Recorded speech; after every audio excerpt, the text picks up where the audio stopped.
Selamat malam kawan-kawan. Malam. Baik, untuk pada malam hari ini kita itu akan bahas metode pemrosesan data terdistribusi untuk sistem IoT generasi selanjutnya. Langsung saja kita bahas. Pertama itu pendahuluan. Eh, Pada pendahuluannya ini diceritakan bahwa pada akhir-akhir ini jaringan dan teknologi sensor itu semakin berkembang dan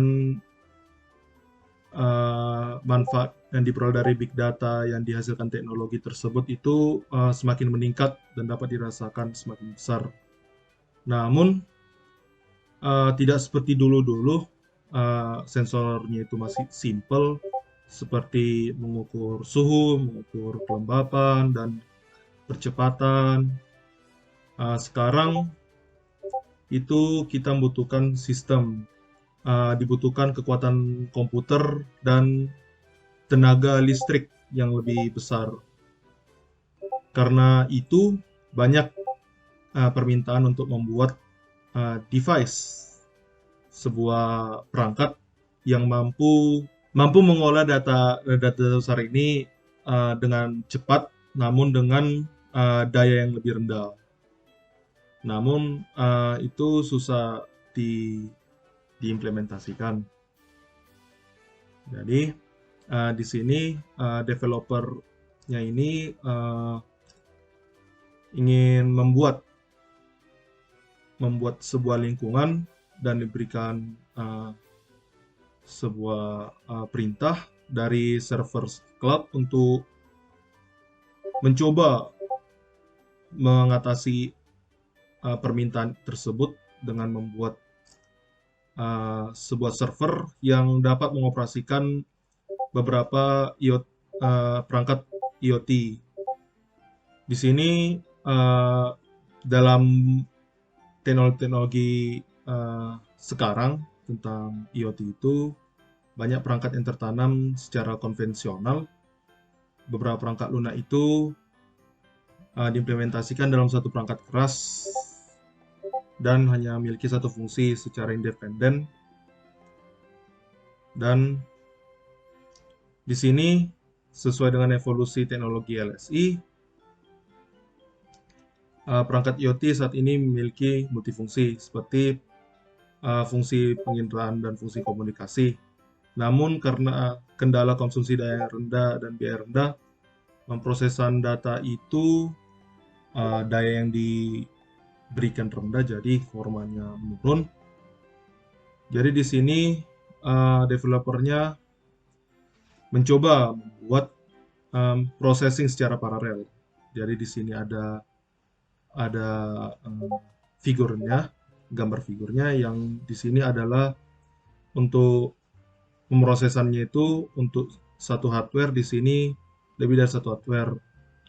Namun untuk mengoperasikan ini akan sangat kompleks. Jadi di sini mereka ingin membuat sebuah metode bagaimana cara memproses data secara terdistribusi dalam IoT. Ada beberapa hal yang perlu diperhatikan dalam membuat metode ini. Yang pertama itu dibutuhkannya satu counter language, satu bahasa pemrograman untuk mengurangi kompleksitas dan satu sintaks. Karena di sini dibutuhkan satu bahasa pemrograman yang dipakai developernya memakai Python. Lalu di sini ada menggunakan OpenCV, middleware of target image processing algorithm. Lalu ada client server model, di mana mereka membuat sebuah client server model, di mana sebuah sistem server itu dibuat ke dalam sebuah komputer awan atau cloud computer, dan device-device IoT dikontrol sebagai sistem klien. Lalu di sini ada Unified Control or Computer Server. Di sini dikatakan bahwa sistem server awan komputernya itu berfungsi sebagai server yang mengatur, pengatur servernya, dan sumber perintah. Jadi satu perintah dari sana akan mengatur klien-klien yang ada dalam server tersebut. Lalu ada data communication between device. Di sini dikatakan bahwa konduktor servernya dapat mengontrol eksekusi algoritma ke sistem klien secara langsung. Data antar muka sebelum atau sesudah eksekusi algoritma dipertukarkan antara klien tanpa server. Secara khusus, pengirim hasil memulai sebuah utas mengirim data, dan klien penerima akan menerima data dari utas yang dikirim secara langsung. Lalu ada perutaian berdasarkan kinerja perangkat dan jaringan. Sebelum dioperasikan, konduktor servernya itu melakukan perutaian proses fungsi sesuai dengan skenario yang telah ditentukan berdasarkan kinerja komputasi.